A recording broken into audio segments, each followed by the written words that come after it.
I'm gonna go and see what summer fruit I can find at the local market. I think they have some, and we're gonna go check it out. I don't know about where you are, but in my area, I can always get the big, what we call Santa Rosa plums, but they are not the right ones.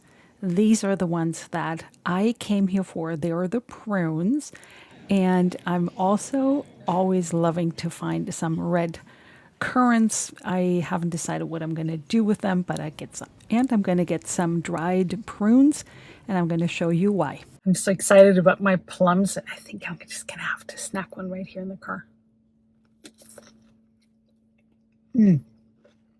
That taste. I mean, it's almost like I close my eyes and I'm back in Germany as a child.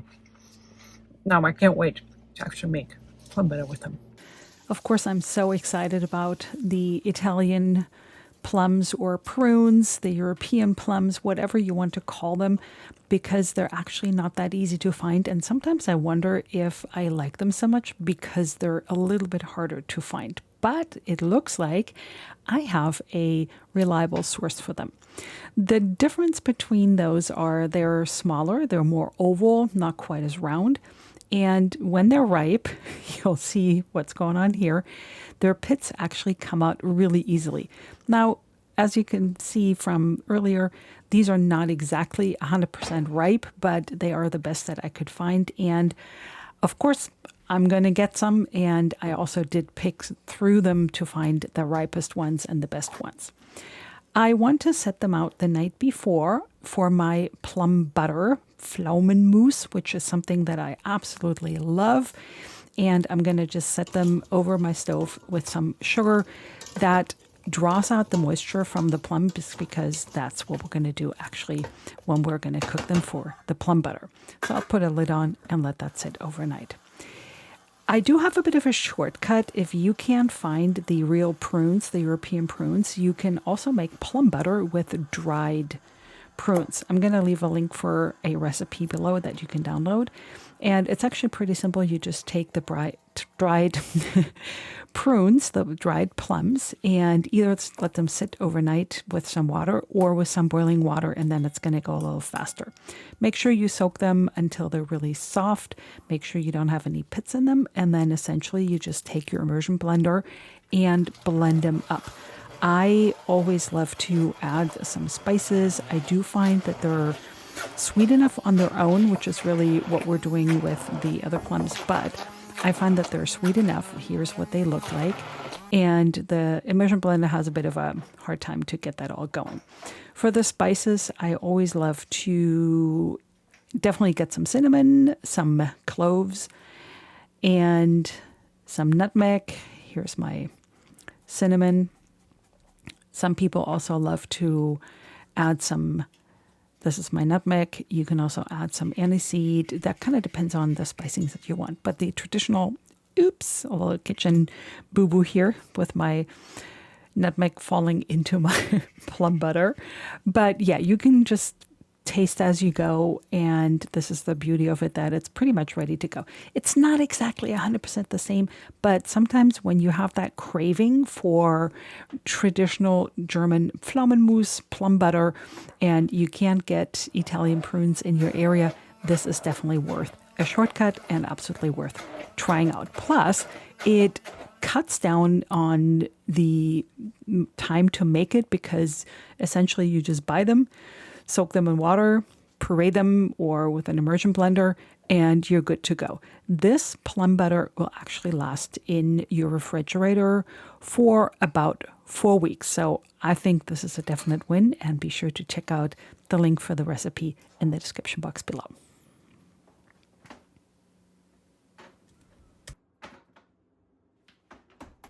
Something that my grandparents always did was make elderberry juice. It's not the syrup that you can buy in the store. It's essentially juicing elderberries in a steam juicer. I love this contraption. I'm going to leave a link for you below because I know you're going to love it just as much as I do.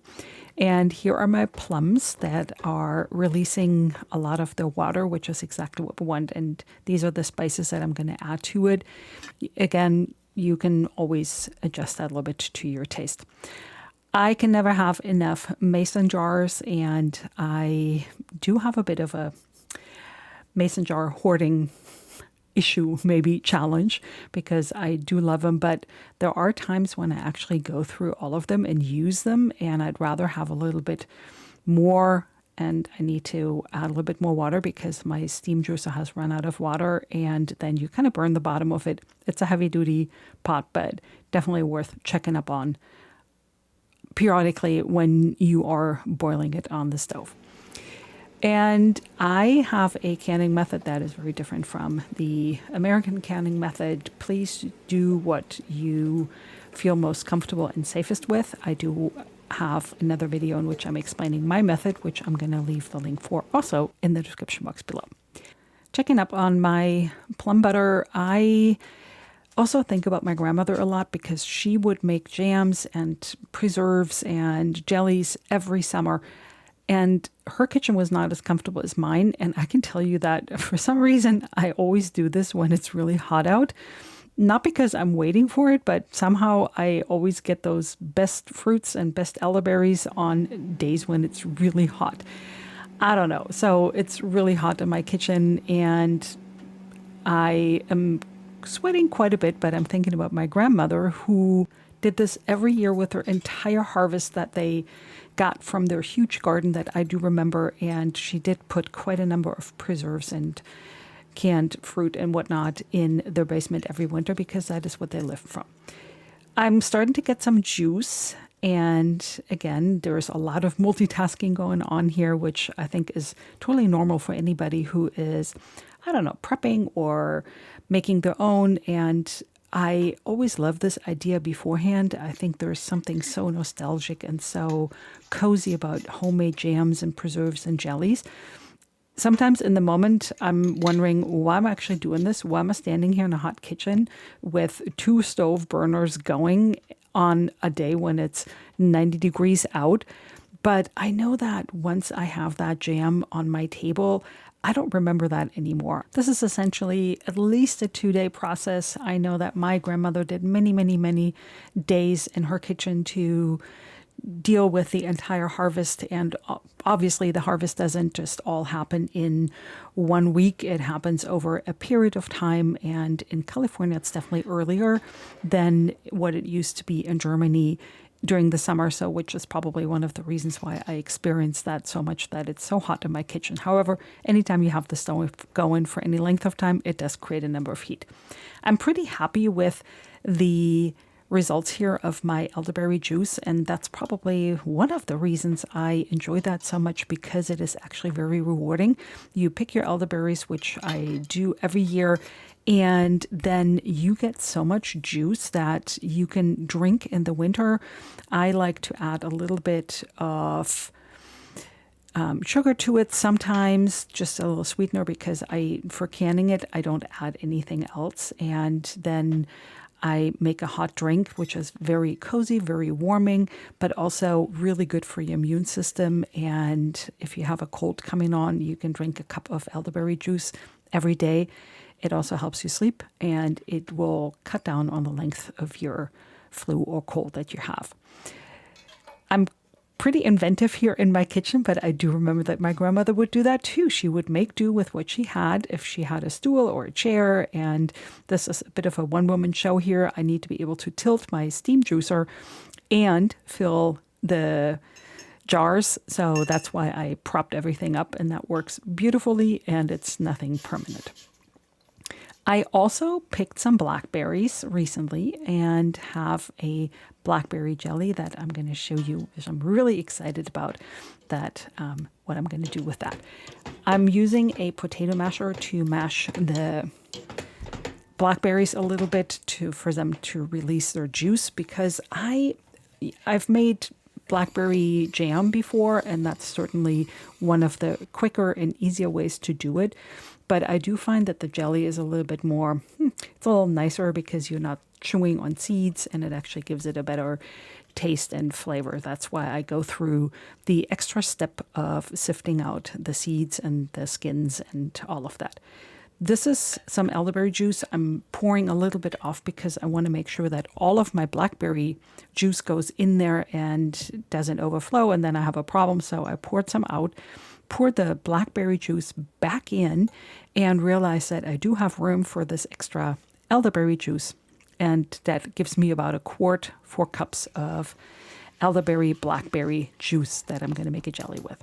I'm bringing that back to a boil. I always love to add a little bit of lemon juice for lowering the pH and making it last a little bit longer. And here's my low sugar, no sugar pectin that I also like, because then I don't have to add quite as much sugar. So I think the rule of thumb here is about 1 tablespoon per cup of juice.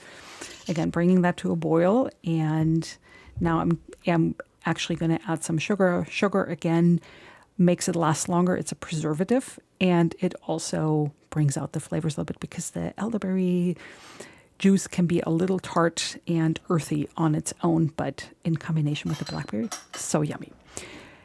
I have tried growing various berries in my own garden. I do have a source for elderberries in my area, so that's never a problem. And people here in California, actually, when they have a source, they often will guard it so much, they won't tell you where it is, because elderberries are so sought after that people are often pretty protective around their elderberry bushes. Now, I am trying to grow some black currants and some red currants, and I'll have to keep you posted how that goes. Right now, they're living in pots, and they're doing okay, but I'm still waiting for that big harvest that will give me jars of jam or jelly. This one, I'm actually really happy, so I got 4 of those jars out of it. And now I have a whole kitchen sink full of dirty dishes to do, but I realize that in the end, often it looks a little bit overwhelming, but once you get started, it's actually not so bad. And you might have noticed that I don't have a dishwasher. I don't mind doing things by hand. I also remember that my grandmother would just take a scrappy piece of paper and some Scotch tape and just attach it to the jars. But I like to take this time to create really beautiful labels and put the name of whatever is in the jar on the labels.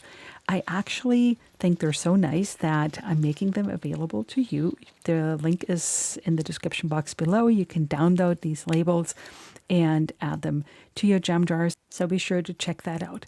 If you're interested in finding like-minded people and talking to like-minded people, also check out the link for my Heritage Kitchen Table membership, where we talk about things like jam making and homemaking and German recipes, sourdough, and anything that is a heritage skill. And I invite you to my kitchen table.